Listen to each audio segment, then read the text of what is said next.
Where can people go to find, where can I go to find those sort of LARP experiences? So, again, how I mentioned that Google Plus has really become sort of the mecca of gaming, you could always start looking on things. I know one of the biggest factions is going to be the World of Darkness stuff, your mage, your werewolf, Sure. that sort of stuff. So if you're into kind of those darker stories, look for local things in the cam. I mean, that's really one of the best things you can do.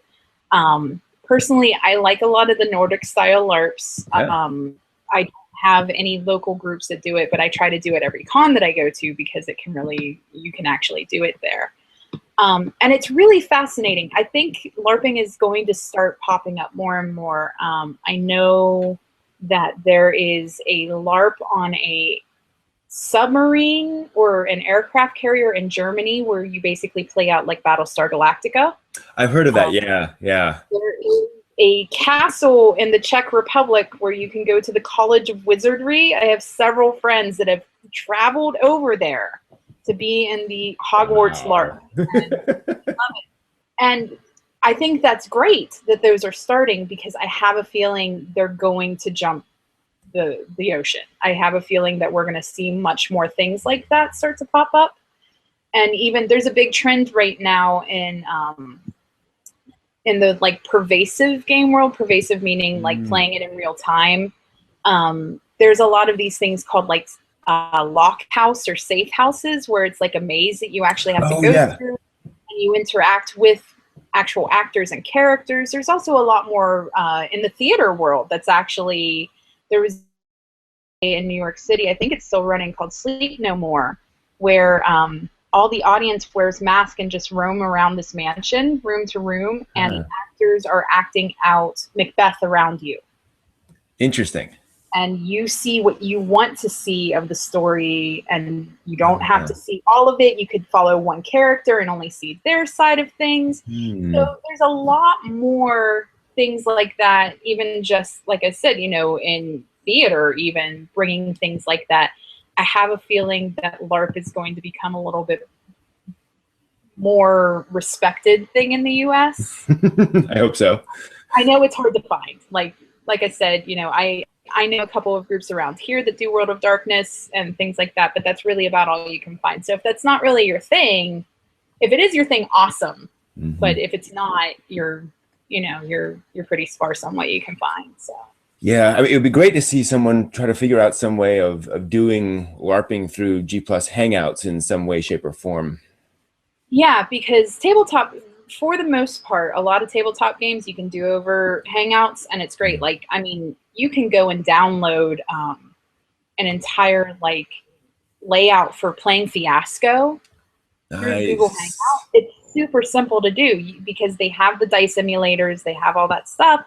You can do it. It's really simple. And actually, we're play testing one of the games that we're getting ready to put up on Kickstarter. We're play testing it over G Plus because I have all these friends all over the world that would love to play test it, but I can't get them together. And so it's easier to do it over video chat. And if you're using dice or cards, it's really easy to do. So it would be nice if LARPing could be a thing.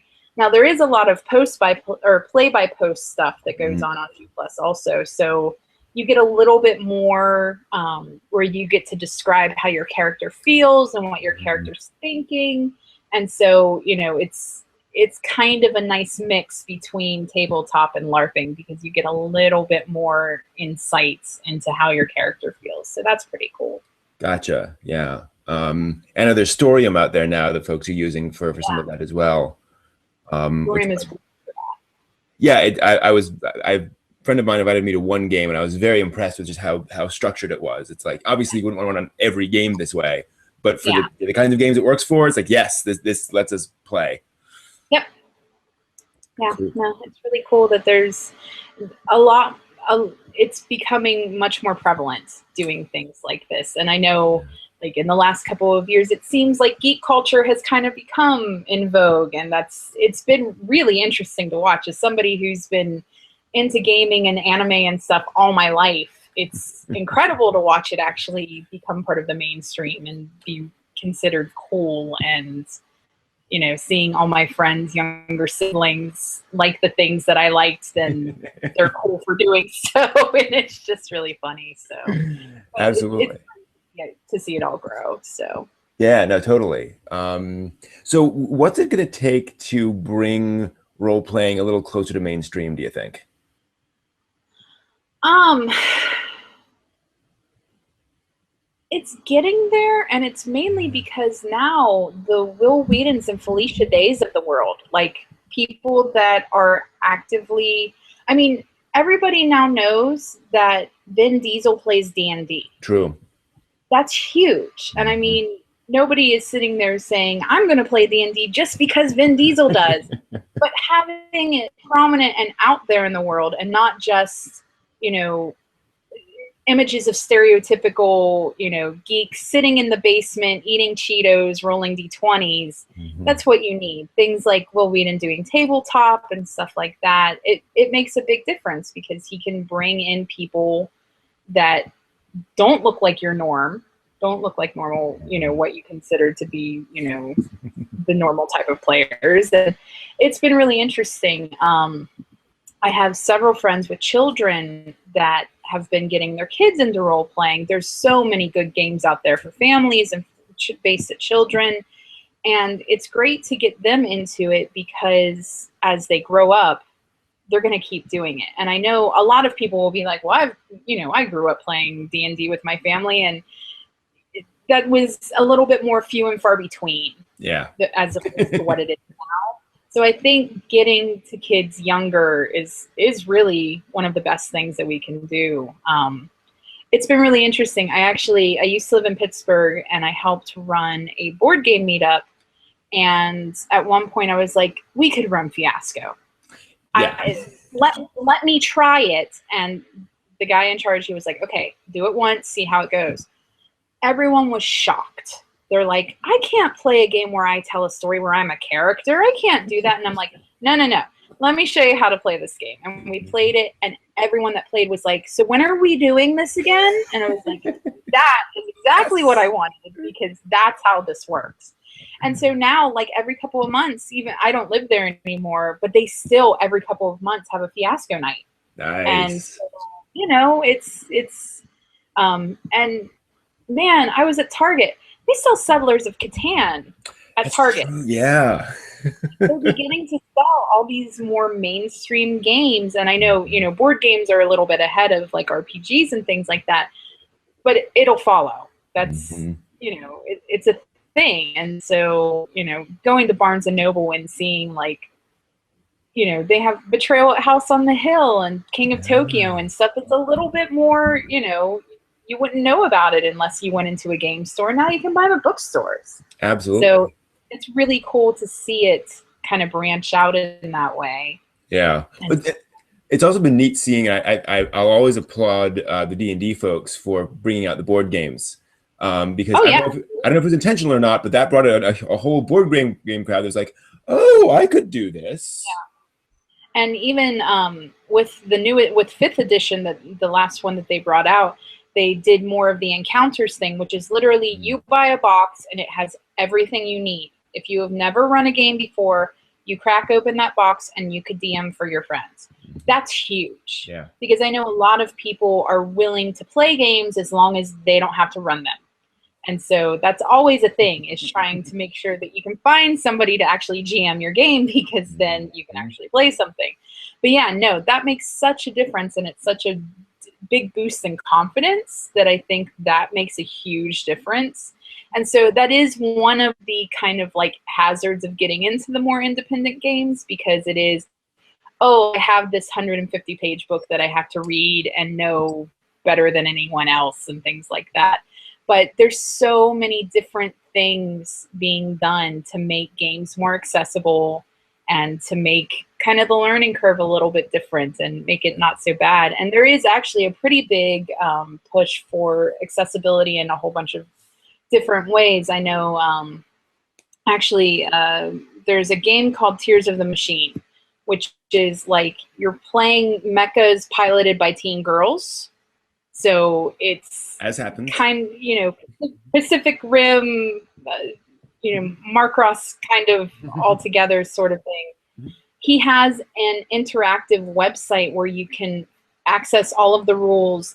It speaks to you. You can highlight things, all of these things. So for different visibility and hearing and, having other learning disabilities and things like that, you can still learn how to run this game. That's and awesome. I have a feeling that's going to become a much bigger thing. Actually, one of the things we're implementing this year in Game Chef is that we're going to come up with a template that is kind of a more standard way of submitting the game.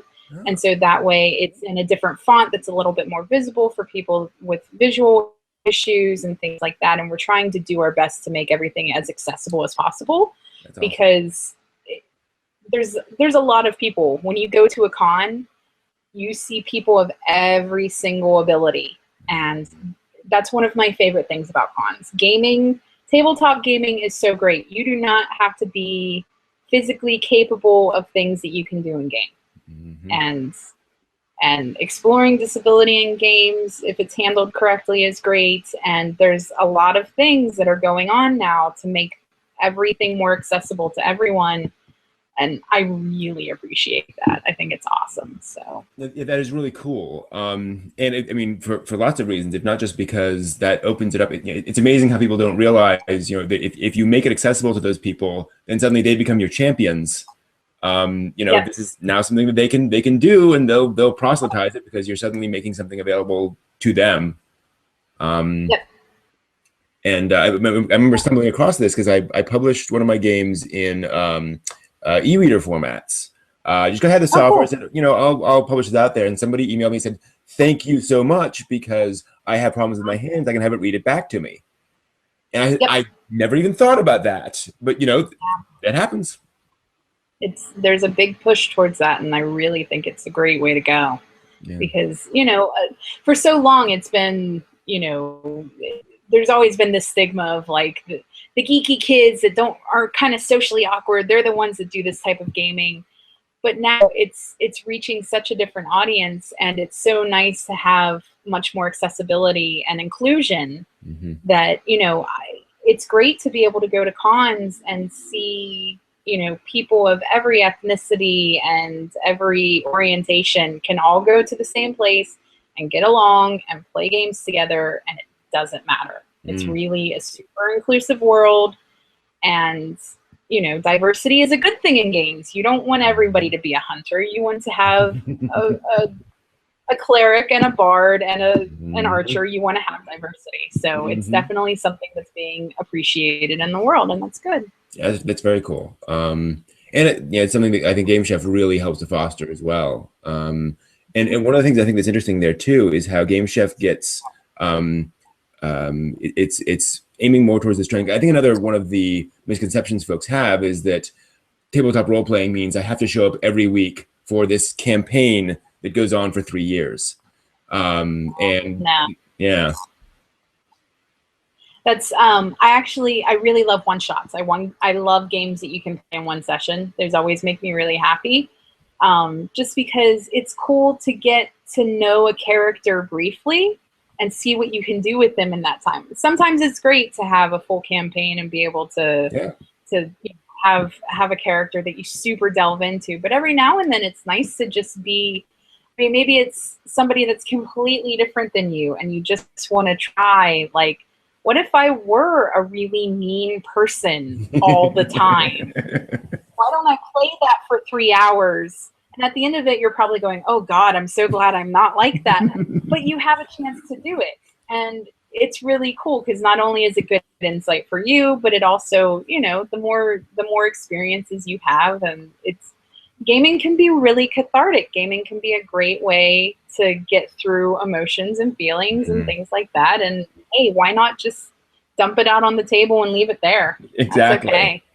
And I think you mentioned Fiasco. I think that's a great chance for that, because you get to play people with poor impulse control, for whom bad things happen, and you just kind of let that happen to that character. Yeah. No, I try to be the worst person I possibly can almost every time I play Fiasco. I'm total kittens and rainbows in real life, and I just want to be awful when I play that game. So that's Totally. kind of how it goes. Yeah. I like being either smarmy evil or incredibly stupid, because stupid is fun too in Fiasco, because you just let all this stuff happen to you, and I guess so. Because if you play the smart person in Fiasco, all you are is upset and insulted, and you don't have any fun when you're smart in that game. So you're being constantly frustrated by everyone else in the game, and finally there comes that point where you just pull up the gun and say, "Oh, screw it," and just start blasting everything away. Yeah, pretty much. Cool. Yeah, that's good. Any other advice for folks who might want to get into Game Chef this year? I know nothing's been announced yet. When does that announcement come out? So the announcement will be on June 13th. That is the day we will announce the theme and the 4 ingredients, and then you'll have 9 days to submit the game. We start the clock at the earliest time zone. Like, I think it's New Zealand time for the start, and then like Hawaii time for the end, to give everybody as much time as possible. And so, on the 13th, it'll go up on the website. If you subscribe to other social medias that are about gaming, believe me, it'll get passed around. Mm-hmm. My biggest advice, just try it. Because, if you start and you go, I don't have the time to finish this, or I don't really want to finish it. Okay, that's fine. There's no harm in that. Nothing bad will come out of it. You never know. You might finish a game. You might design a game and be able to say, hey guys, look, I designed the game. This is awesome. Exactly. And then you submit it and get feedback from other game designers. And it's a really super inclusive, friendly environment where everybody just wants to create what they can. Mm-hmm. Even though there's a winner chosen, it's much more about fostering a community of being supportive and helping each other out, as opposed to trying to win. Mm-hmm. And so don't worry about it being a contest. Just try. That's the best advice I can give anyone. Also, we do have a Google Plus community that I'm one of the moderators of. Everybody is welcome to join it. You just go to Game Chef on Google Plus and we'll add you. Once the game competition starts, if you want to go onto the social media and say, hey, I have this idea. I'm kind of stuck with this though. Anybody got any ideas? Please get on and talk to other people. Everybody wants to talk to each other. Everybody wants to. It's a really cool thing. There's not a lot of secret, nobody's trying to keep their ideas secret. Nobody's thinking, oh, somebody's going to steal my idea. Of course, we're going to see overlap. There's 4 ingredients. People are going to come up with similar ideas. That's fine. There's nothing wrong with that. But it's really more about connecting people who are interested in designing games and people who care about what's actually put out there and who, want to play really fun games. Because that's all any of us want, is to have great games to play. There we go. Absolutely. And just to encourage people to do this, one of my most successful games was a game that I designed the day after Game Chef ended. Nice. One of those things where I was like, oh, I don't, well, that's interesting. What if I type this, and then it became a game, you never know. You should always, anytime you get an idea, just write it down. You never know where it'll go. Exactly. Cool. All right. Well, thank you so much for doing this. This has been fantastic. Absolutely.